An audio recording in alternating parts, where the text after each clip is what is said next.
अभी इलेक्शंस की बात, जो असेंबली इलेक्शंस की बात चलती है, उससे पहले जो डिलिमिटेशन हुई उसके अंदर भी कई लोगों का कहना था कि डिलिमिटेशन में और सीटें भी बढ़ सकती थी। अब जो ये असेंबली इलेक्शन की बात चल रही है और 2026 में ओवरऑल पूरे इंडिया में भी हदबंदी होनी है, डिलिमिटेशन होनी है, क्या आपको लगता है कि जो यहाँ की सीटें हैं अगर वो डिलिमिटेशन में जे.एंड.के को भी आता है उसके अंदर, तो 80 सीटों से जो 120 सीटों की बात चल रही है और जो पार्लियामेंट के भी हमारी सीटें हैं 5 हैं, वो भी 8 हो सकती हैं, तो क्या उसके बाद इलेक्शन होने की भी कुछ संभावना है? देखिए, यहाँ तक 2026 में पूरे देश के साथ साथ जम्मू कश्मीर में डिलिमिटेशन, जो कि असेंबली सेगमेंट्स, असेंबली कॉन्स्टिट्यूंसीज में होंगी, और पार्लियामेंट के जो सीट्स के लिए भी जो डिलिमिटेशंस होगी, उसकी एक प्रोसेस चल रही है। और हम सब जानते हैं कि 2026 में पूरे देश के साथ साथ जम्मू कश्मीर में भी एक बार फिर से असेंबली के लिए भी डिलिमिटेशन होगी और पार्लियामेंट की सीट्स की भी डिलिमिटेशन होगी। और एक जो इलेक्शन कमीशन ने सर्वे जो किया है उसके मुताबिक, जैसा आपने कहा है, जिसकी एक रिपोर्ट भी पिछले दिनों आई थी कि जम्मू कश्मीर में 90 से बढ़कर 120 के करीब करीब असेंबली की सीट्स होने की संभावना है, और जो पार्लियामेंट की 5 सीटें हैं इसको बढ़ाकर 8 किए जाने की संभावना है। ऐसा एक डिटेल, एक पॉपुलेशन और एरिया के हिसाब से एक सर्वेयर टीम है, उन्होंने इसका सर्वे किया है। और उन्होंने न केवल जम्मू कश्मीर बल्कि पूरे भारत के अंदर अलग अलग स्टेट्स का सर्वे किया है। आज देश में 543 लोकसभा की सीट्स हैं। स्वाभाविक है कि ये सीट्स कम से कम अगर 250 सीट्स पार्लियामेंट की बढ़ने की उम्मीद है, और ये लगभग ऐसा उस सर्वे की रिपोर्ट के मुताबिक जो पिछले दिनों के अंदर पब्लिक डोमेन में भी आई थी कि 800 पार्लियामेंट की सीटें हो सकती हैं, 800 पार्लियामेंट सीट्स, तो लगभग 250 सीट्स का इजाफा उस रिपोर्ट के अंदर, उस रिकमेंडेशंस के अंदर आया है। और जम्मू कश्मीर में भी स्वाभाविक तौर पर अगर पूरे देश में लोकसभा की सीटों में एडिशन होगी तो जम्मू कश्मीर में भी होगी। जैसा आपने जिक्र किया है कि उस रिपोर्ट के उस स्टैटिस्टिक्स जो सर्वे आए हैं उसके में ये कहा गया है कि यहाँ 8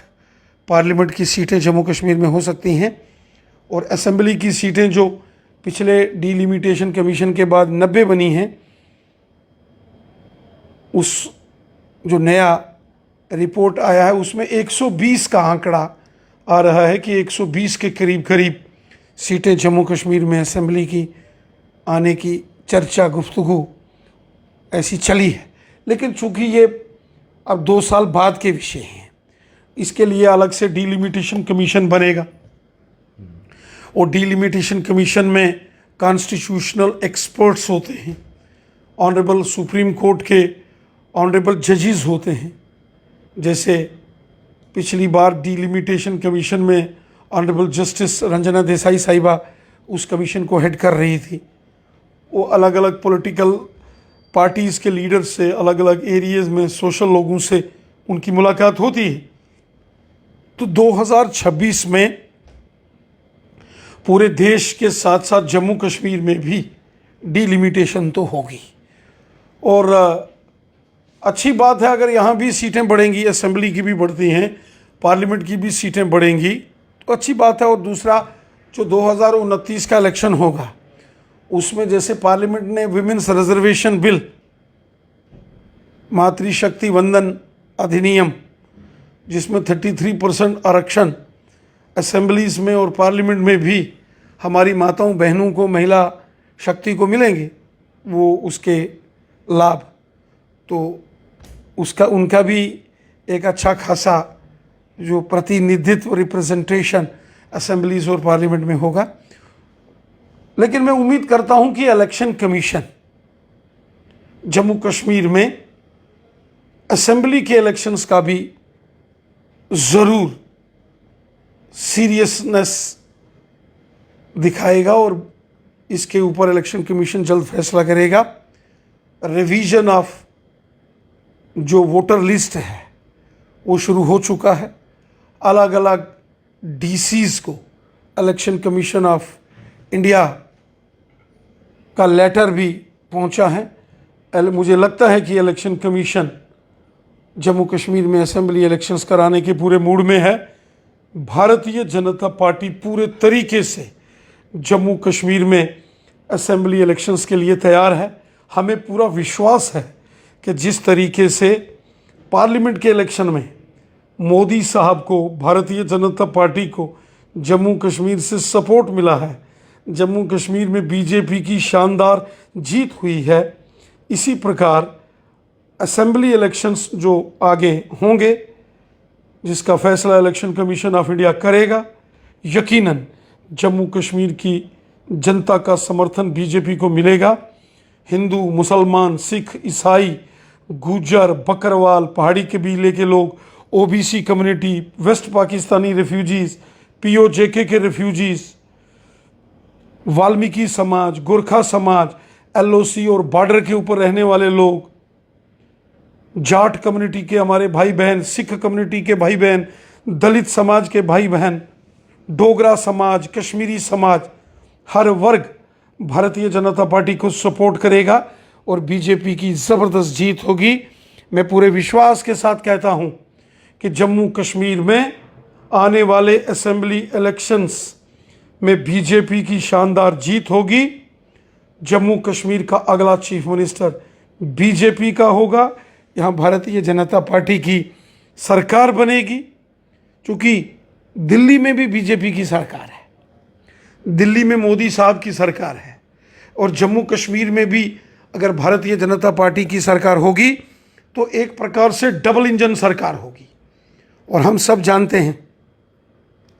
डेवलपमेंट के इश्यूज़ हों या एम्प्लॉयमेंट के इश्यूज़ हों,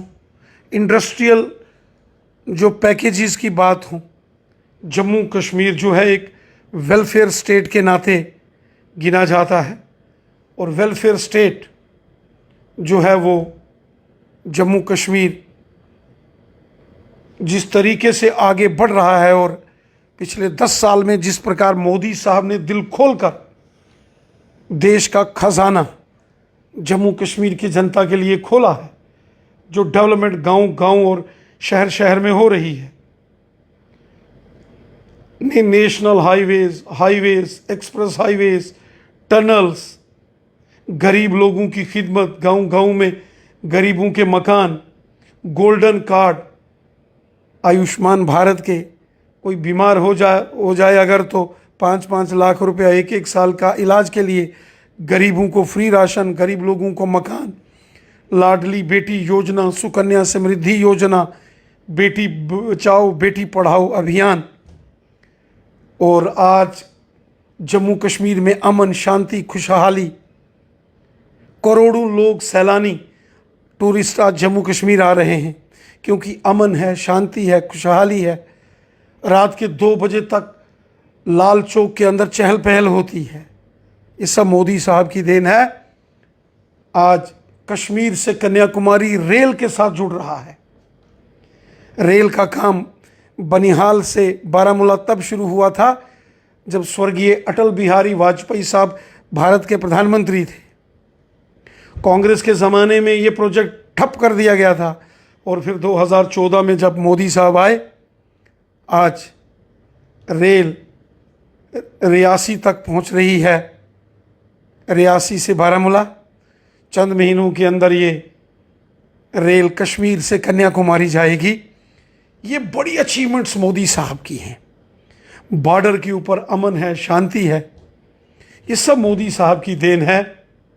जम्मू में एम्स हॉस्पिटल, कश्मीर के अवंतीपुरा में एम्स हॉस्पिटल, जम्मू कश्मीर में 9 मेडिकल कॉलेजेस, ये सब मोदी साहब ने ज़बरदस्त डेवलपमेंट के काम किए हैं। हिंदू, मुसलमान, सिख, ईसाई, गुजर, बकरवाल, पहाड़ी कबीला, ओबीसी कम्युनिटी, रेफ्यूजीज, वाल्मीकि समाज, गोरखा समाज, डोगरा समाज, कश्मीरी समाज, सब मिलजुल कर एक होकर अपने बच्चों के अच्छे और सुनहरे मुस्तकबिल के लिए, अच्छे भविष्य के लिए जम्मू कश्मीर में भी बीजेपी की हुकूमत लाएंगे। और हम वो तमाम मसाइल जो यहाँ के पेंडिंग इश्यूज हैं, जो यहाँ डेली वेजर्स के मामले हैं, रैबरे खेल, रैबरे जंगलात के मामले हैं, एनवाईसीज, होम गार्ड्स, एसपीओज, वीडीसी एसपीओज के मामले हैं, जो अलग अलग डिपार्टमेंटों के अंदर डेली वेजर्स के मामले हैं, ये सारे मसले हम हल करेंगे। हम ही कर सकते हैं, बीजेपी ही कर सकती है, बाकी कोई जमात नहीं कर सकती, क्योंकि मरकज़ के अंदर बीजेपी की हुकूमत है, दिल्ली के अंदर नरेंद्र मोदी साहब और भारतीय जनता पार्टी की सरकार है। और यहाँ भी मुझे विश्वास है कि जनता के सपोर्ट से, आवाम की सपोर्ट से जब यहाँ बीजेपी की हुकूमत होगी, मरकज़ दिल खोलकर हमें सपोर्ट करेगा और ये तमाम मसाइल जो लोगों के, नौजवानों के हैं, ये भी हम हल करेंगे और डेवलपमेंट गांव-गांव और शहर-शहर करेंगे। इसीलिए बीजेपी चाहती है कि जम्मू कश्मीर में भी चुनी हुई सरकार हो, जम्मू कश्मीर में यहाँ चीफ मिनिस्टर हो, जम्मू कश्मीर में शहरी इलेक्शन, बल्दियाती जो अर्बन लोकल बॉडीज़ के इलेक्शंस हैं वो भी हों। हम ये भी चाहते हैं कि यहाँ पंचायतों के 25 सरपंचीज़ के चुनाव हों, 35,000 के करीब सरपंचीज़ और पंचीज़ चुने जाते हैं, वार्ड मेंबर्स, काउंसलर और ऑनरेबल कॉरपोरेटर्स चुने जाते हैं, बीडीसीज और डीडीसीज चुने जाते हैं। हम चाहते हैं ये राजनीतिक प्रक्रिया, ये जो डेमोक्रेटिक इंस्टीट्यूशंस हैं अलग अलग, ये सारे फंक्शनल होने चाहिए। पंच अपना काम करे, सरपंच अपना काम करे, कॉरपोरेटर, काउंसलर और वार्ड मेंबर भी अपना काम करें, मेयर, प्रेसिडेंट, चेयरमैन्स भी अपना काम करें, बीडीसी, डीडीसीज भी काम करें, एमएलए भी काम करें, मिनिस्टर्स और चीफ मिनिस्टर्स भी अपना काम करें और मेंबर पार्लियामेंट्स भी अपना अपना काम करें। और सबका काम आवाम की भलाई के लिए, आवाम की बेहतरी के लिए होना चाहिए। गरीबों, मजदूरों, मस्कीनों और ज़ईफ़ों की मदद होनी चाहिए, बेसहारा लोगों की खिदमत होनी चाहिए, खिदमत खलक और हुब्बुल वतनी के जज्बे से काम होना चाहिए। सबका साथ, सबका विकास, सबका विश्वास और सबका प्रयास, इस मिशन के साथ हम सबको काम करना है और हम इस मिशन के साथ काम करेंगे।